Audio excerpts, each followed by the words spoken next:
Bonjour les amis, bienvenue aujourd'hui encore dans ce nouveau cours de l'école gratuite de la foi.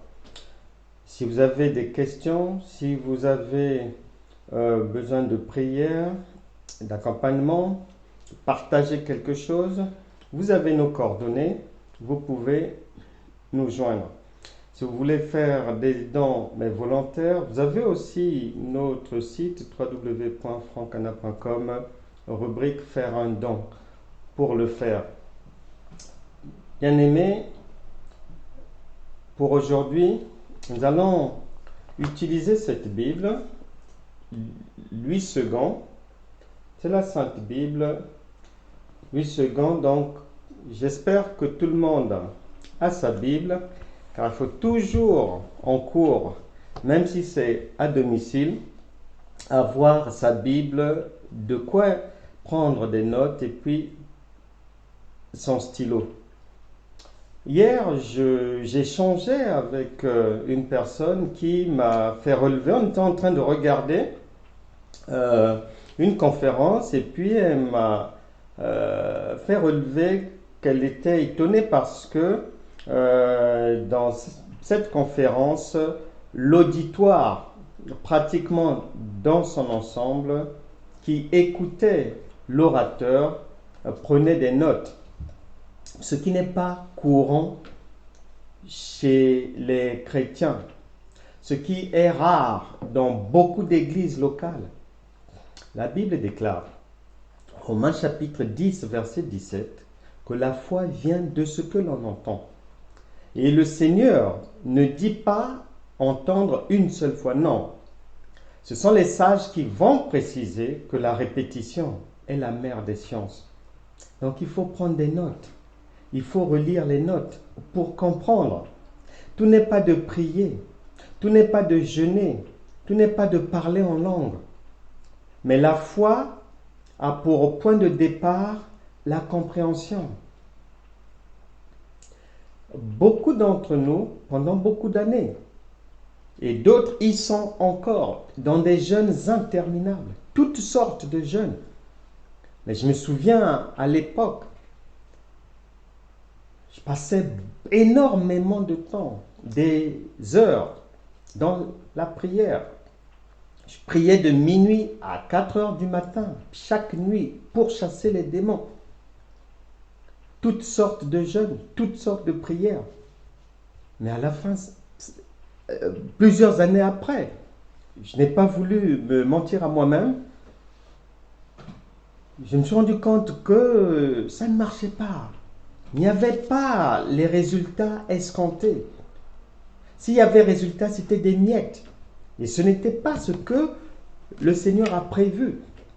Et ça ne cadrait pas avec les promesses authentiques de Dieu. C'était des miettes que même les païens ont, sans prier, sans demander, sans connaître Dieu. Mais plus tard, dans les recherches, en questionnant, en insistant auprès du Saint-Esprit pour m'expliquer pourquoi est-ce que ça ne marche pas chez nous, il m'a conduit en Osée chapitre 4, verset 6, Romains chapitre 10, verset 1 à 2, Psaume chapitre 11, verset 3.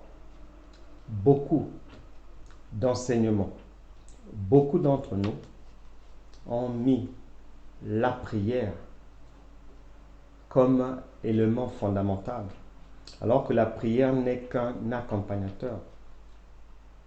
Le point focal, c'est la connaissance. Jean chapitre 8, verset 32. Jean chapitre 8, verset 36. C'est la connaissance partout. Et la prière est un accompagnateur. Et c'est là où nous avons reçu la mission du Saint-Esprit d'aider les autres à rebâtir les fondamentaux.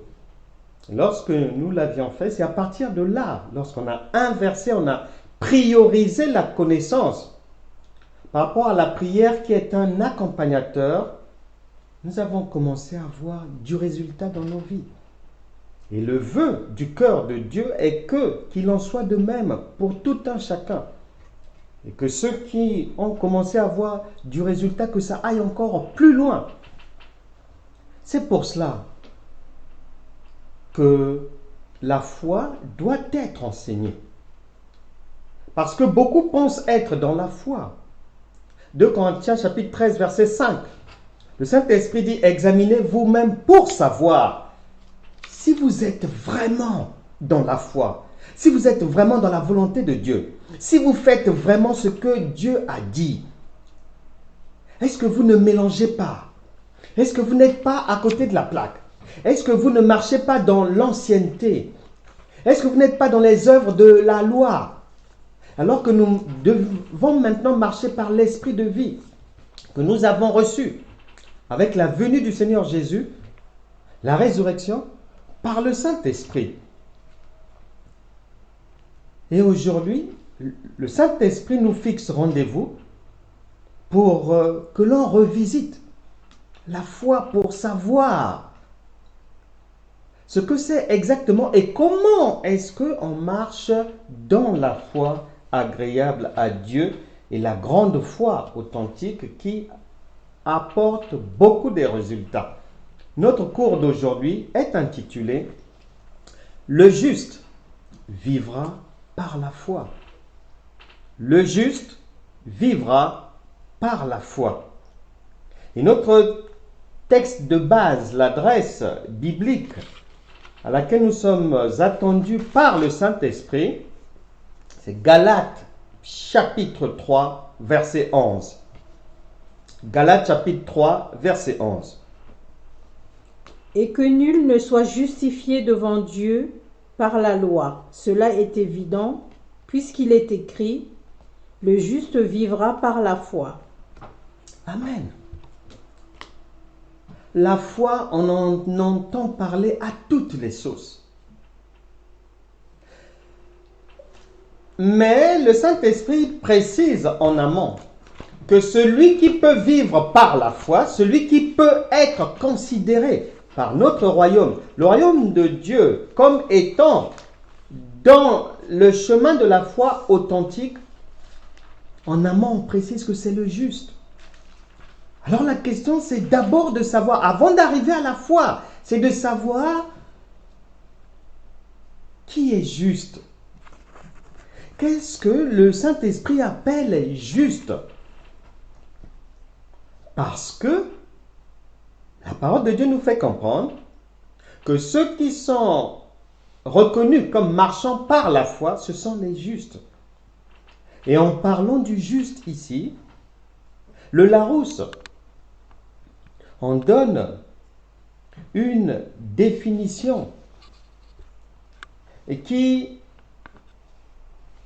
veut dire que le juste, c'est celui qui marche, c'est celui qui se conduit, c'est celui qui fait les choses, c'est celui qui bâtit d'une manière agréable. Différents dictionnaires en donnent une définition, mais en résumé, toutes ces définitions concourent à dire que c'est celui qui marche dans la droitesse. C'est le juste, c'est celui qui est droit. Et lorsqu'on arrive dans le spirituel, le juste, selon la parole de Dieu, c'est celui qui marche selon les principes de Dieu. Il ne marche pas par la chair. Il ne marche pas par les sensations. Il n'est pas téléguidé par les desiderata de ce monde corrompu et pervers. Le juste, c'est celui qui n'appelle pas le bien mal et qui n'appelle pas le mal bien.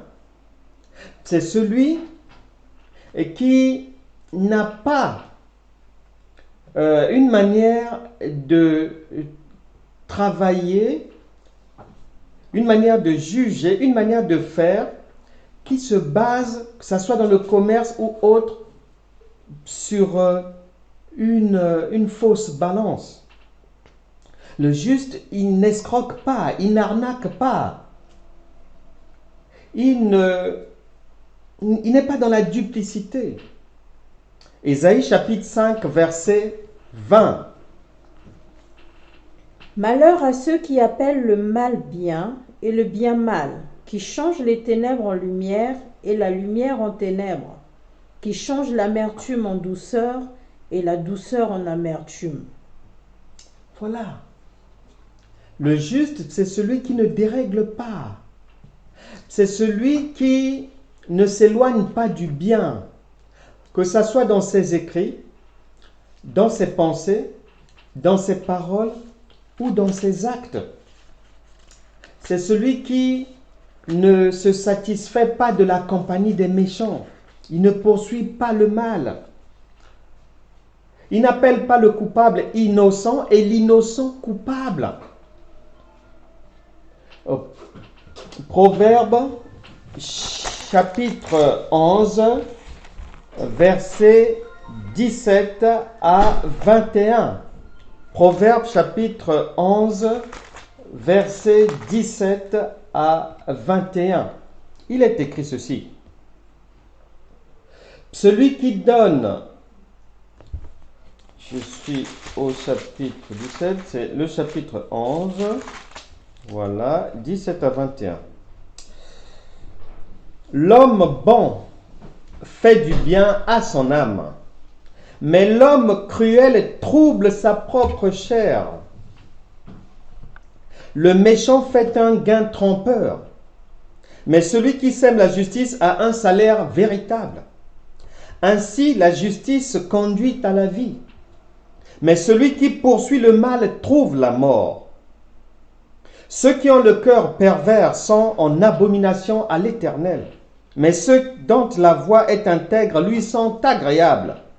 Certes, le méchant ne restera pas impuni. Le juste, est-ce que tu te reconnais dans ces standards de la justesse de Dieu? Est-ce que tu n'appelles pas mal bien, bien mal? Ne marches-tu pas avec les méchants? Ne cautionnes-tu pas la perversion? Ne fais-tu pas un gain trompeur, que ce soit dans ta vie de tous les jours ou au travail, ou lorsque tu veux aider quelqu'un et tu penses que cette aide, malgré que aider veut dire faire une bonne action, mais lorsqu'on aide dans la fausseté, en traficotant les documents, les fiches de paye truquées, les faux diplômes, les faux bails, faux justificatifs, on s'éloigne de Dieu, on s'éloigne de la foi authentique. Et on ne peut pas se dire, vivons encore par la foi. Non. Est-ce que tu fais des gains trompeurs ou pas? Proverbe chapitre 24, versets 23 à 24. Proverbe chapitre 24, versets 23 à 24. Voici encore ce qui vient des sages, car le juste est un sage. Il n'est pas bon dans les jugements d'avoir égard aux personnes. Celui qui dit aux méchants, tu es juste, les peuples le maudissent, les nations le maudissent. Es-tu juste en toutes choses? Je me souviens d'un homme de Dieu.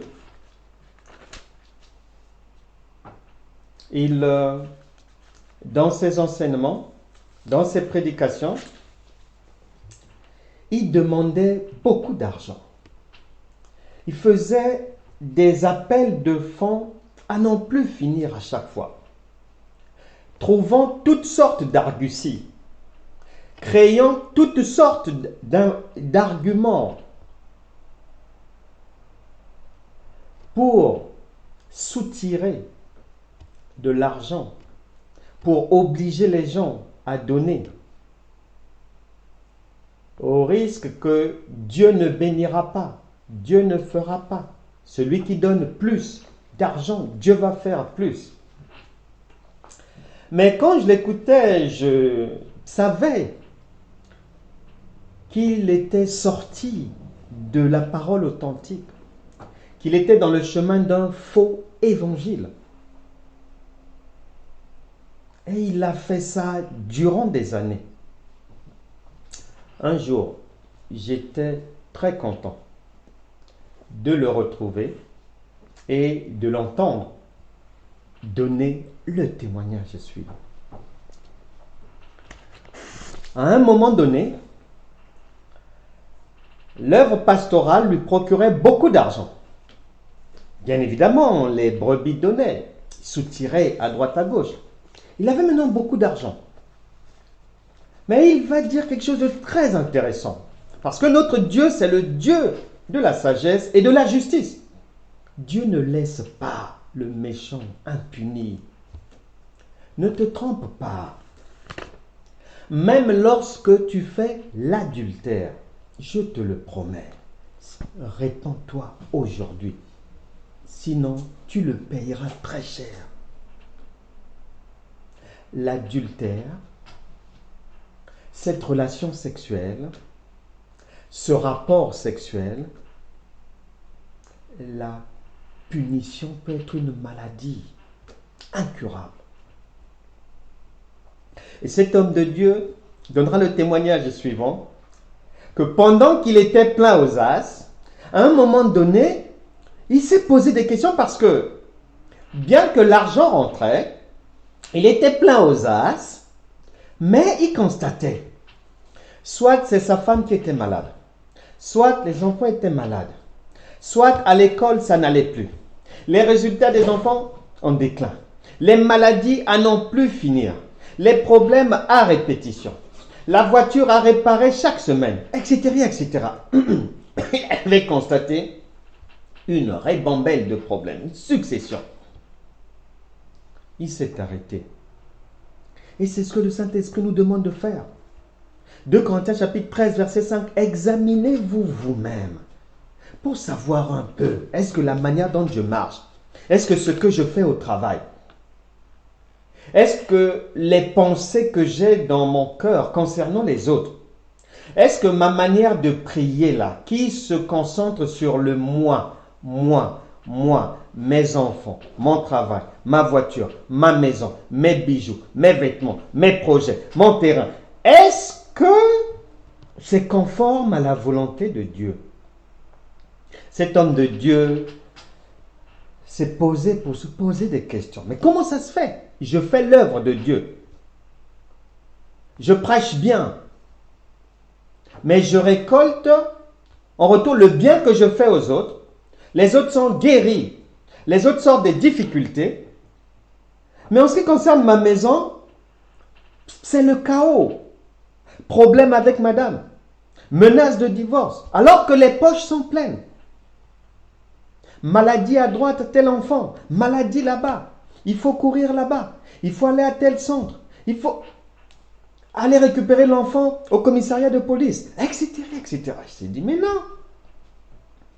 Et il dira que le Saint-Esprit lui révélera ceci.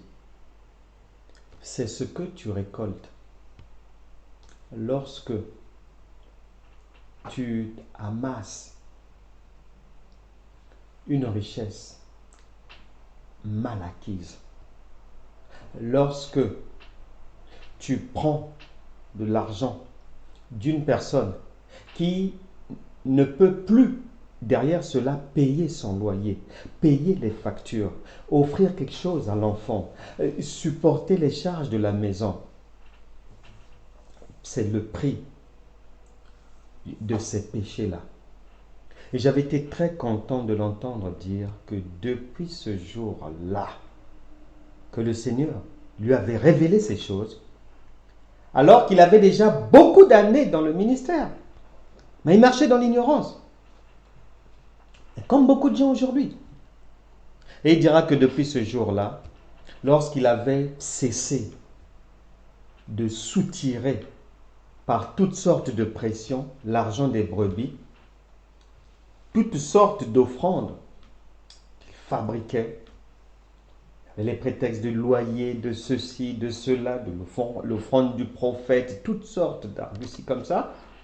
À partir du moment où il avait arrêté de faire cela, il dira que c'est à partir de là qu'il a vu dans sa maison au fur et à mesure les difficultés s'estomper, les enfants être de moins en moins malades, la femme guérir, le divorce annulé, etc., etc. Le juste, c'est celui qui est dans la droiture. Et droiture, il ne faut pas que ça soit une droiture au sens humain, non, au sens divin. Le juste est celui qui marche dans la connaissance des Écritures. Parce que pour que tu saches ce qui est agréable à Dieu ou ce qui n'est pas agréable à Dieu, mais si tu n'es pas dans sa parole, si tu ne vérifies pas dans la Bible, si tu ne médites pas les Écritures, comment le sauras-tu? Tu vas le savoir où? Le juste a les yeux dans les Écritures. Le juste, c'est celui qui ne se décourage pas. Même lorsqu'il a échoué aujourd'hui, il ne se dit pas fini. Il se relève, il continue. Il ne se décourage pas. Soit de faire le bien pour les autres ou à lui-même. Il ne se décourage pas. Le juste, c'est ce que la parole dit dans Actes des Apôtres, chapitre 16, versets 6 à 10. Ayant été empêchés par le Saint-Esprit d'annoncer la parole dans l'Asie, ils traversèrent la Phrygie et le pays de Galatie. Arrivés près de la Mysie, ils se disposaient à entrer en Bithynie, mais l'Esprit de Jésus ne le leur permit pas. Ils franchirent alors la Mysie et descendirent à Troas. Pendant la nuit, Paul eut une vision. Un Macédonien lui apparut et lui fit cette prière. « Passe en Macédoine, secours-nous. » Après cette vision de Paul, nous cherchâmes aussitôt à nous rendre en Macédoine, concluant que le Seigneur nous appelait à y annoncer la bonne nouvelle. Amen. Ils ne se sont pas découragés, puisqu'ils ont l'Esprit de Dieu. Mais comme vous aujourd'hui, même si ça n'a pas marché aujourd'hui, vous vous examinez et après ça va marcher. Si des fois, le Saint-Esprit n'a pas voulu, c'est parce qu'il y a un réajustement à faire. Soit dans la manière de parler, soit dans le comportement, soit dans la manière d'obéir ou la désobéissance doit être remplacée par l'obéissance. Soit c'est un pardon qui n'a pas été accordé ou accepté. Soit c'est le mensonge. Est-ce que tu te dis juste alors que tu marches dans le mensonge, dans le vol, dans l'escroquerie, dans l'occupation illicite du terrain d'autrui, d'un bien d'autrui? Es-tu dans la drogue, dans les faux témoignages, dans le bavardage excessif, es-tu dans la masturbation, la jalousie? Qu'est-ce qu'il y a dans ton cœur? Est-ce que l'adultère a pour adresse ton cœur? Les injures, la séduction, le désengagement. Tu t'engages aujourd'hui et tu fais faux bond à quelqu'un. Est-ce que tu promets le mariage à une femme ou vice-versa et tu fuis et tu te désengages et tu ne tiens pas ta parole? As-tu été dans ce cas-là? Parce que dans ce cas-là, tu n'es pas juste. Tu n'es pas dans la justice. Est-ce que tu vis dans l'agitation, dans l'impatience, dans les fausses déclarations administratives? Tu n'es pas juste devant Dieu. As-tu rectifié ton âge? Ou quand tu rectifiais ton âge, Tu n'es pas juste devant Dieu. Il faut la repentance et l'abandon de ces choses. Et lorsque l'âge a été rectifié et que il y a comme une difficulté majeure pour le retour en arrière, il faut une véritable repentance. Mais cependant, le juste, lorsque la rectification, c'est-à-dire, si tu avais rectifié ton âge et qu'aujourd'hui tu peux revenir en arrière, tu peux réparer cela administrativement, il faut le faire.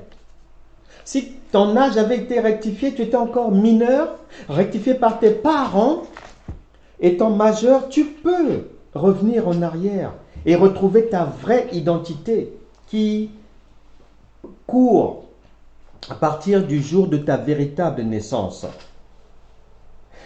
Est-ce que tu n'es pas honnête dans ton travail avec ton conjoint?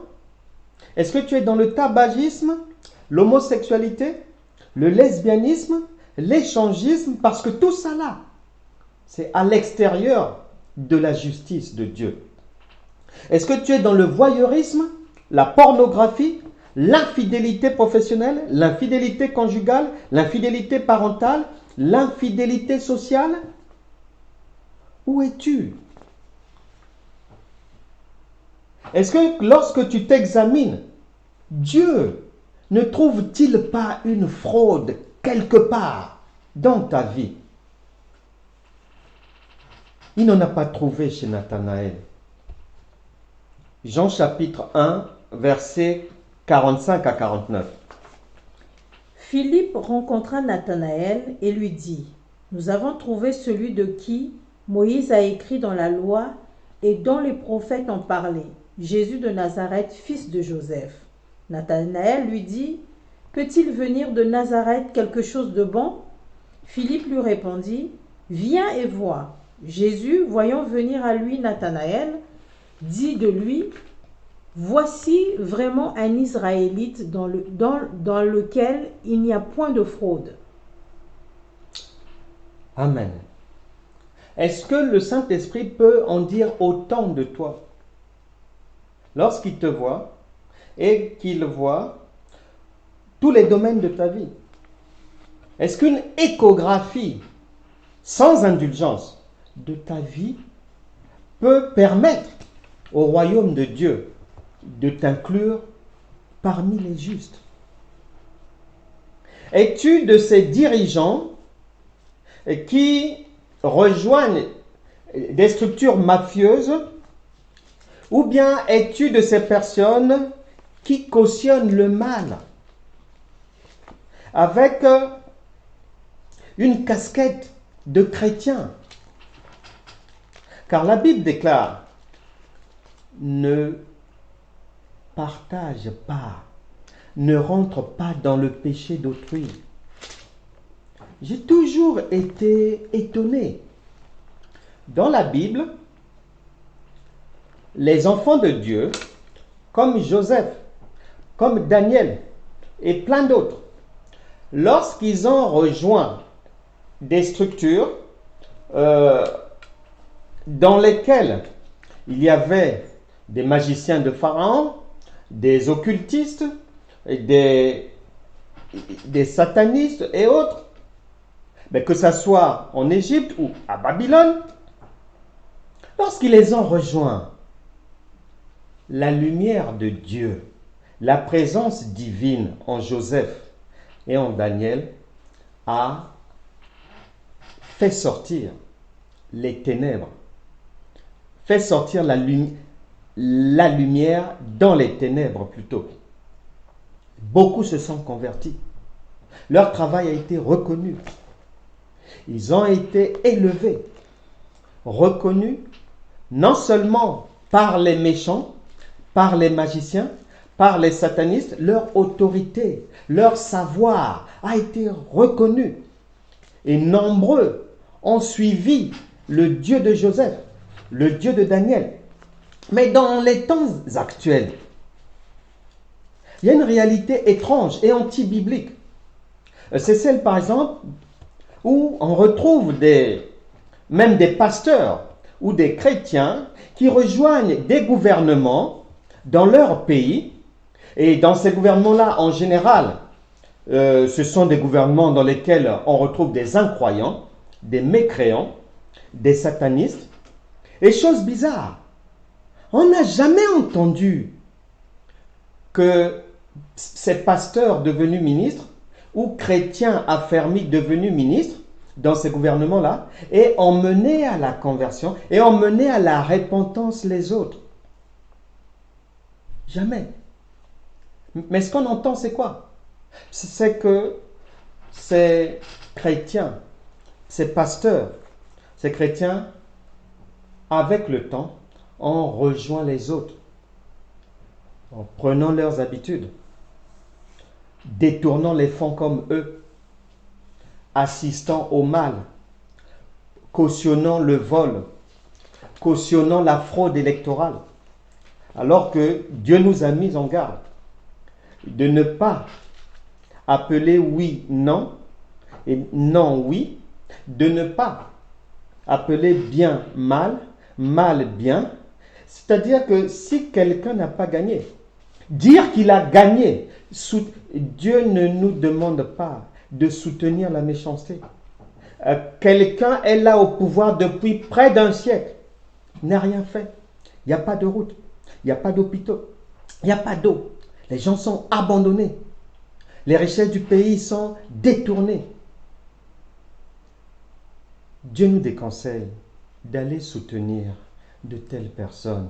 Et alors que le bilan est sombre, et avec nos bouches de dire que le bilan est bon, nous en payerons le prix. Ecclésiaste, chapitre 12, verset 16.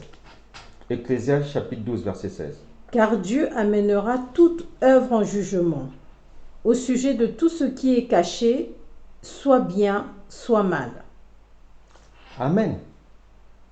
Et pour aller vite, mais passons maintenant au verbe que l'on trouve dans ce que le Seigneur nous dit aujourd'hui en Galates 3, verset 11.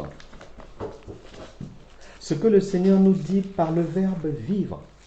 On vient de voir ce que le Saint-Esprit considère comme étant un homme juste, une femme juste, des gens accueillis, acceptés dans notre royaume, le royaume de Dieu. Le juste vivra par la foi. Alors, que veut dire vivre?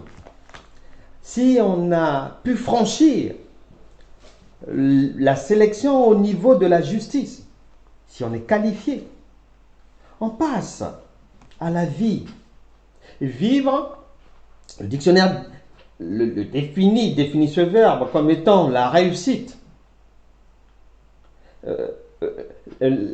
comme étant la respiration, mais comme étant la présence, mais comme étant l'affirmation de son être, de son humanité.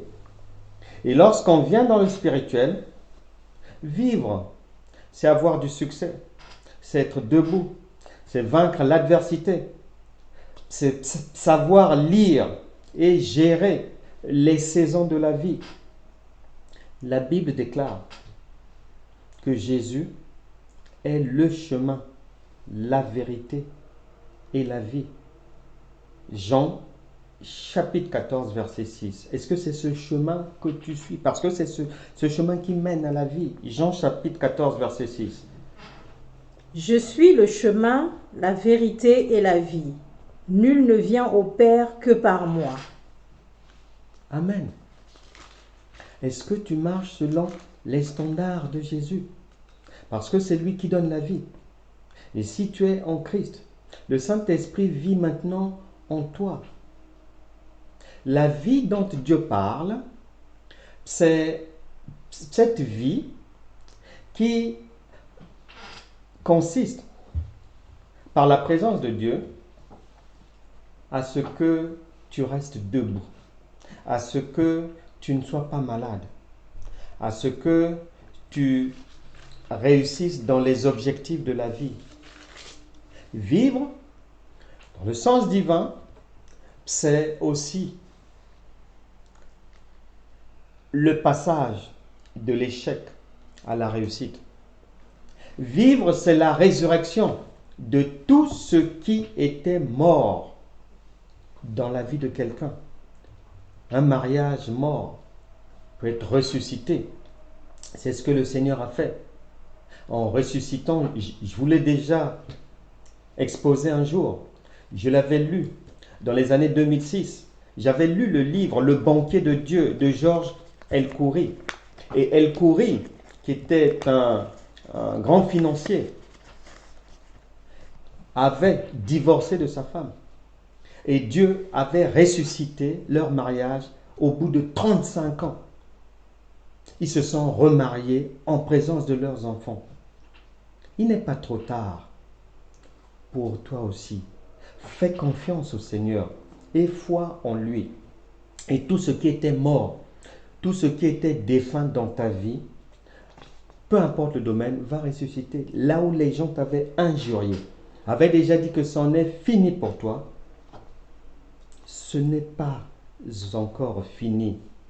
La vie, elle ne finit pas. La vie marche dans la réussite. La vie, lorsque le Seigneur Jésus est là, elle va droit devant. Elle ne connaît pas. Lorsque le Saint-Esprit est là, on ne connaît pas l'échec, on ne connaît pas l'adversité. Et si échec il y avait, si échec il y a, Romains chapitre 8, verset 37 nous assure que c'est la victoire. Nous finirons dans la victoire parce que d'avance, nous marchons dans la victoire. Nous abordons les problèmes de la vie avec un profil supérieur et non inférieur. Parce que nous sommes dans la victoire. Et vivre veut dire ne pas connaître, ne pas souffrir de l'adversité de nuit comme de jour. Même lorsqu'elle peut venir, la parole de Dieu dit que l'adversité est déjà neutralisée. Colossiens chapitre 2, versets 13 à 15. Qu'elle vienne des hommes, qu'elle vienne des démons, qu'elle vienne du diable, l'adversité est déjà neutralisée d'avance. Si tu y crois, si tu le sais. Colossiens chapitre 2, versets 13 à 15. Vous qui étiez morts par vos offenses et par l'incirconcision de votre chair, il vous a rendus à la vie avec lui, en nous faisant grâce pour toutes nos offenses. Il a effacé l'acte dont les ordonnances nous condamnaient et qui subsistait contre nous. Il l'a détruit en le clouant à la croix. Il a dépouillé les dominations et les autorités et les a livrées publiquement en spectacle en triomphant d'elles par la croix. Amen. Les autorités démoniaques, les principautés, les esprits méchants dans les lieux célestes ont déjà été neutralisés. Tu dois le savoir. Tu ne dois pas l'oublier. Et tu dois garder cela à l'esprit en permanence.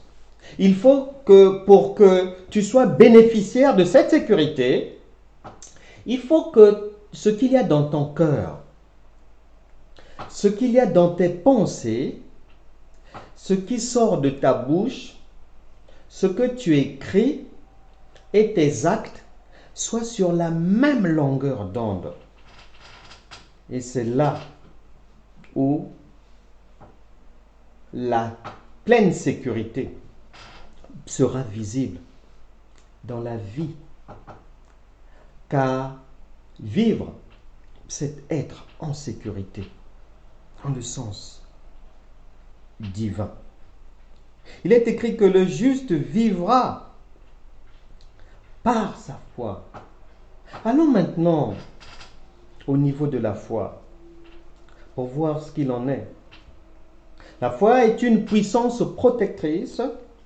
C'est une puissance qui permet de rattraper, de réajuster. C'est une force de changement.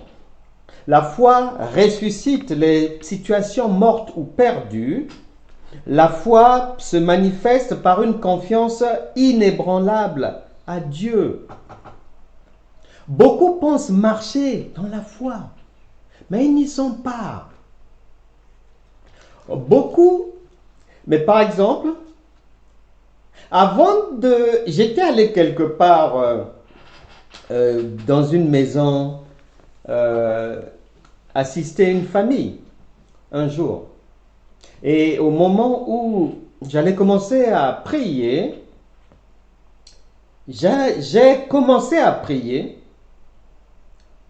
et j'ai été interrompu par la dame de la maison, une chrétienne, en me disant que non, homme de Dieu, vous n'avez pas commencé par louer le Seigneur et appeler le Saint-Esprit à venir au milieu de nous.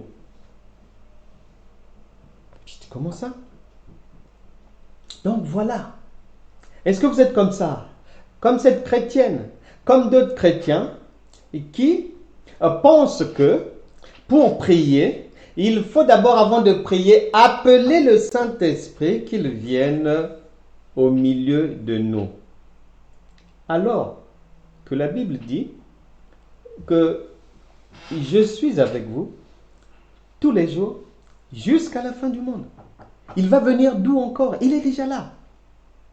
Matthieu chapitre 28, verset 20. Il est déjà là. Et le Saint-Esprit viendra d'où? Puisque si quelqu'un est en Christ, le Saint-Esprit vit en lui. Alors on va l'appeler pour qu'il vienne d'où encore? Voilà l'ignorance des gens qui pensent être dans la foi. La foi, c'est la démonstration que l'on va faire dans son cœur, dans la décision qu'on va prendre, dans ses pensées, dans ses propos à Dieu, que je sais, que je sais, que je sais, que je connais et que je peux compter sur toi. Beaucoup de chrétiens ne font pas ça. Et l'exemple de la foi agréable à Dieu nous est clairement montré en Matthieu chapitre 8, versets 5 à 13. Est-ce que c'est comme ça que vous faites ou vous faites autrement? Parce que le modèle de Christ est là. La foi authentique, biblique, agréable à Dieu. Matthieu chapitre 8, versets 5 à 13. Comme Jésus entrait dans Capernaum, un centenier l'aborda, le priant et disant, « Seigneur, mon serviteur est couché à la maison, atteint de paralysie et souffrant beaucoup. » Jésus lui dit, « J'irai et je le guérirai. » Le centenier répondit, « Seigneur, je ne suis pas digne que tu entres sous mon toit, mais dis seulement un mot et mon serviteur sera guéri.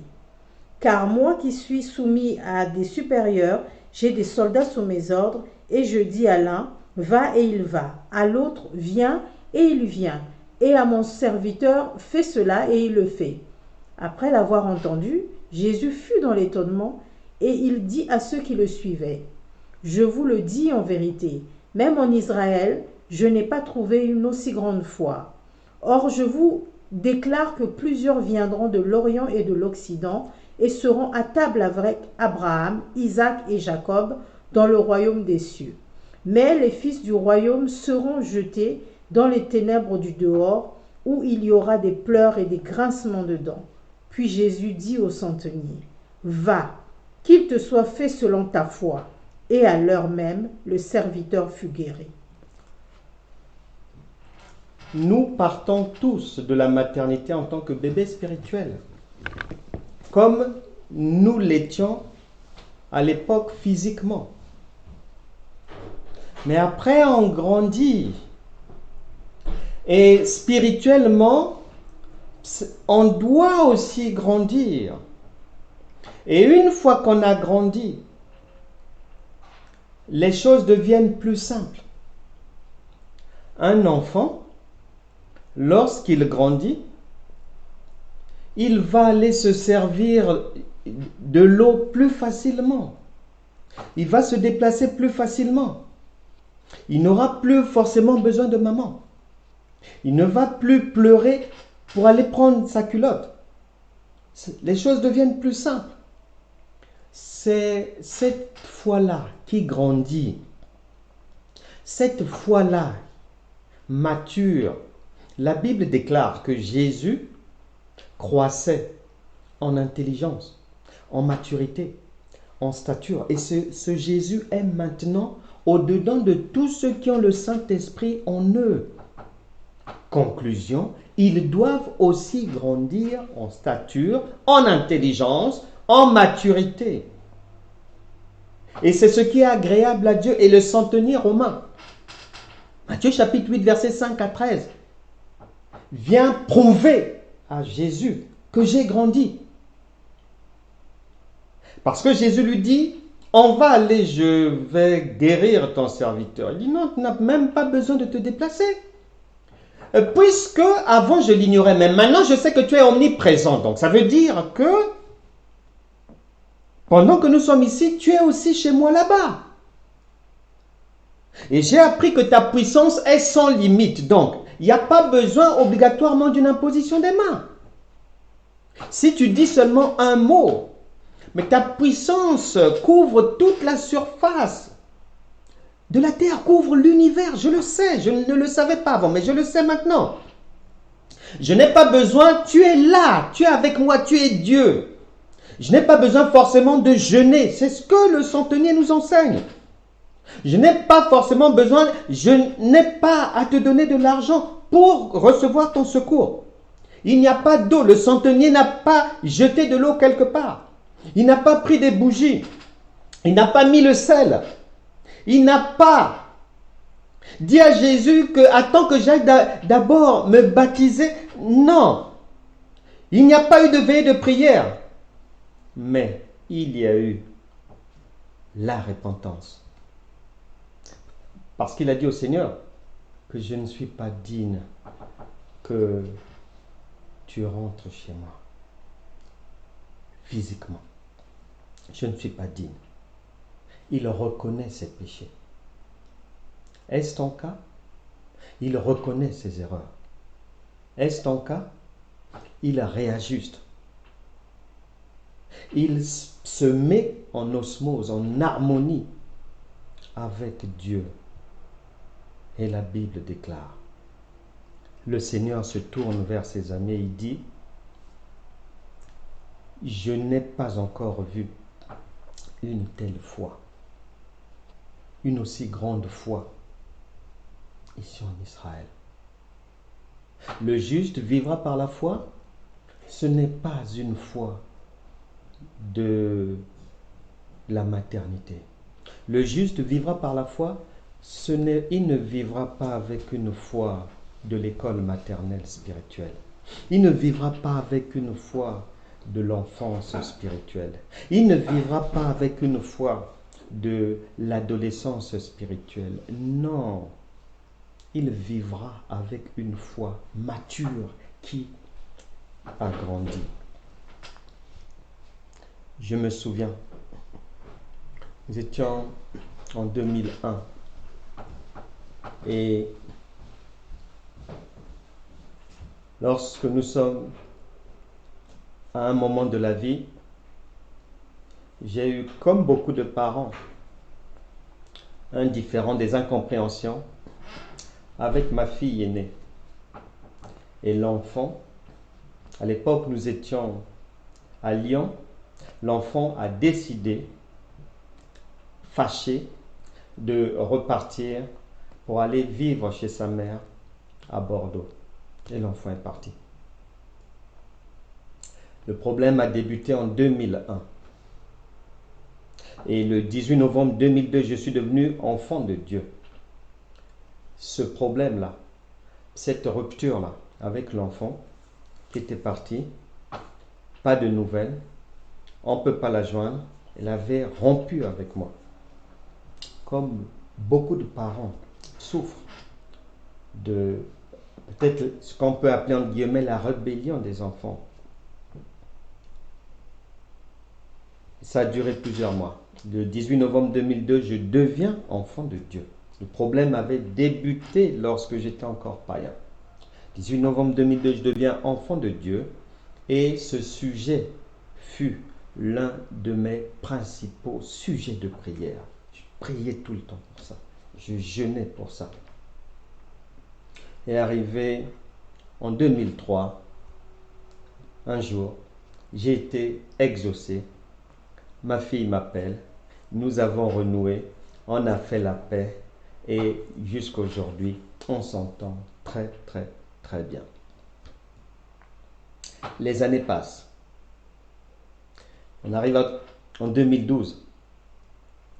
Ma fille m'appelle un jour en me disant que papa, j'ai fait la rencontre d'un fiancé. Et elle a rigolé parce qu'elle me dira que l'information, les précisions que je vais te donner, je te connais très bien, ne vont pas te plaire. Je lui ai dit, mais puisqu'on y est, vas-y. Et elle va m'apporter l'information suivante. Elle avait rencontré effectivement un fiancé, Lionel, et ils avaient aménagé ensemble du côté de Mulhouse. Et elle va ajouter, ce qui ne va pas te plaire maintenant, c'est que son fiancé, Lionel, était un Français de souche converti à l'islam salafiste, l'islam radical. Il était en djellaba, couvert tout le temps. Il était vraiment radicalisé.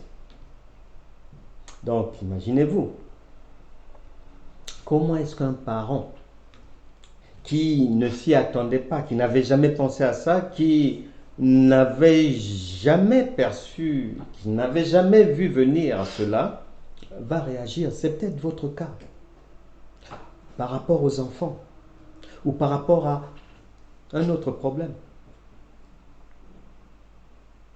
Et ce jour-là, lorsque j'ai voulu faire ce que je faisais d'habitude, prier, jeûner pour un problème, pour ce problème-là, j'ai entendu le Saint-Esprit me dire de ne pas refaire ce que j'avais fait en 2001, 2002 et 2003 parce que ça n'allait pas marcher. Saint-Esprit me dira, les années sont passées, tu as pris des enseignements, il faut les mettre en pratique. Plus tu apprends, plus ça doit devenir simple. À partir du moment où il y a la compréhension, tu dois agir par la foi. Et ce jour-là, j'avais bien saisi, j'étais convaincu que si je repriais, je rejeûnais, comme à l'époque où j'étais bébé spirituel, ça n'allait pas marcher. J'ai agi par la foi. J'ai dit, Seigneur, c'est toi le Dieu Tout-Puissant. Rien n'est impossible à Dieu. Voici une situation qui me dépasse. Prends le contrôle. Manifeste ta grandeur. Je crois en ta toute puissance par la foi. Luc chapitre 1, verset 37 dit que rien n'est impossible à Dieu. Je chasse toute puissance, tout esprit qui a entraîné ma fille dans cette direction. Au nom de Jésus. Amen, amen. J'ai fini, j'avais parlé peut-être 1 minute. C'était même pas une prière, c'était des paroles prononcées par la foi. Les mois passent. 1 an et demi après, entre-temps, l'enfant avait eu l'occasion de venir nous présenter le fiancé pendant 1 semaine durant les vacances. Ce que je voyais, c'était difficile à supporter pour un parent. Difficile.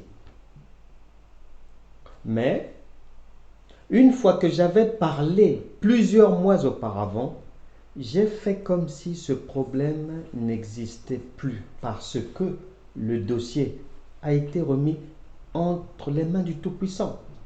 Je me suis fait violence dans mon cœur, dans mes pensées. 1 an et demi après, ma fille m'appelle en rigolant, papa, j'ai une très bonne nouvelle pour toi. Je lui dis laquelle, ma fille? Elle va me dire, papa, finalement, avec Lionel, nous avons de commun accord décidé de nous séparer après avoir constaté entre nous une incompatibilité d'humeur. Gloire à Dieu. Et plus tard, l'enfant rencontrera le bon fiancé. Et ils se sont mariés. Ils ont 2 enfants. Une fille et un garçon. Jusqu'aujourd'hui, ils sont ensemble. La foi, c'est celle qui grandit. Elle part de la maternité, comme d'où nous sommes partis physiquement, et elle doit grandir. Et plus on grandit, plus simples sont les choses. Plus simple doit être la manière d'acquérir, de posséder les promesses, de voir l'exaucement d'une prière, d'un souhait, d'un désir. Qu'en est-il de toi? Est-ce que tu marches vraiment par la foi? Parce qu'il n'y a que le juste qui vivra par la foi. Habakkuk chapitre 2 verset 4. Le juste vivra par sa foi. Galates chapitre 3 verset 11. Le juste vivra par sa foi. Romains chapitre 1 verset 17. Le juste vivra par sa foi. Et le Saint-Esprit insiste encore, Hébreux chapitre 10, verset 38. Le juste vivra par sa foi. Tu viens d'entendre le Saint-Esprit te parler de ce qu'il entend par un juste, une juste, ce qu'il entend par vivre. Et quelle est la foi qui lui est agréable? Nous allons maintenant prier pour terminer ce cours. Je ne sais pas si tout le monde est déjà enfant de Dieu. Dans cette prière, répentons-nous pour avoir douté de Dieu, pour avoir pensé qu'on marchait dans la foi alors qu'on était dans le bois. Répentons-nous parce que on marchait avec les méchants. La Bible déclare les mauvaises compagnies corrompent les bonnes mœurs. Répentons-nous parce qu'on a eu l'habitude d'appeler bien mal, mal bien. Répentons-nous parce que on avait soutenu la fausseté, le trucage, le vol, le mensonge. Répentons-nous parce qu'on n'avait pas bien marché.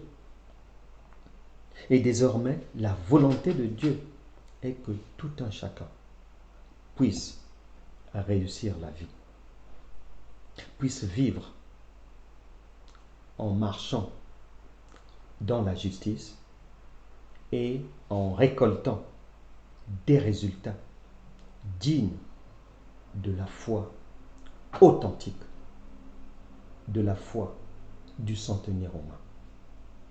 Prions. Dieu n'est pas compliqué, il est très simple. Tu vas répéter les paroles suivantes après moi. Le Seigneur t'attend, il t'écoute, il est omniprésent. Il veut te faire du bien. Il veut te propulser, t'emmener plus loin. Il veut dégager tous ces problèmes qui tracassent ta vie afin que tu mènes véritablement une vie par la foi, une vie juste, une vie pleine de victoire. Prions le Seigneur. Reprenez simplement après moi. Seigneur Jésus-Christ, me voici devant toi. Toi le Dieu Tout-Puissant. Tu as dit que si quelqu'un vient à toi et qu'il te confesse ses péchés, tu les lui pardonnes. Saint-Esprit, pardonne-moi tous les péchés de ma vie. Lave-moi par ton sang. Je t'appelle aujourd'hui dans ma vie comme mon Seigneur et Sauveur. Fais-moi du bien. Je crois par la foi que je suis maintenant un authentique enfant de Dieu. Par conséquent, en vertu des pouvoirs reçus par la parole de Dieu, en Proverbes chapitre 10, verset 22, Luc chapitre 10, verset 19, Romains chapitre 8, verset 1, Luc chapitre 1, verset 37, Marc chapitre 11, verset 24, Hébreux chapitre 11, verset 1, Actes des apôtres chapitre 17, versets 28 et 29, Psaume chapitre 82, versets 5 à 6, Josué chapitre 1, verset 3 à 5, en vertu de toutes ces paroles. J'ajoute Ésaïe chapitre 53, verset 5, en vertu de toutes ces paroles. Au nom de Jésus, je sors de toute difficulté, que toute puissance maléfique qui persécute la vie d'une personne ici connectée soit brisée. Que tout bagage encombrant, physique ou spirituel, quitte la vie de qui que ce soit, et que ce qui avait manqué soit désormais comblé dans tous les domaines administratifs, financiers, la santé, le mariage, les promotions, l'aspect professionnel, les projets de la vie, l'éducation des enfants, l'aide à autrui et beaucoup d'autres choses encore. Qu'il en soit ainsi dans les vies de tout un chacun. Car le juste vit par la foi. Amen.